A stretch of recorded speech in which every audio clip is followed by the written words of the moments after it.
ناتوانێت بە $100 ملیۆن لەوێ ئیستیسمار بکەیت داوای 160 و 70 و 80 لێ بکەن شتیوان نییە هەتا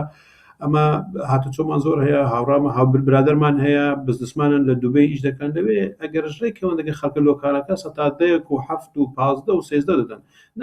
من دڵنیانیم ئاماژە بەو شتە بدەم یاننا بەڵام وتیان بەرپرسەکەیان دەبێتە سەرۆک وەزیران دەبێت وریابیت و ڕێزی لێبگرین کاتێک محەممەد پرسی ئەی باوکی چی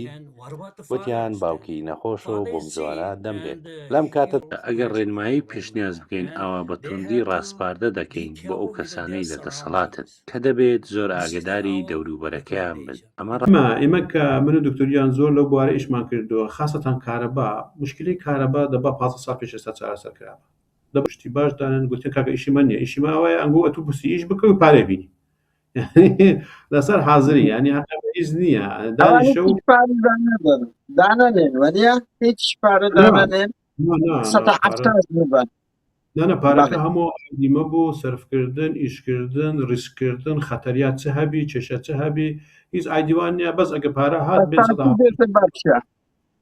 بە هەندێکدا گلەیشان دەکرد کە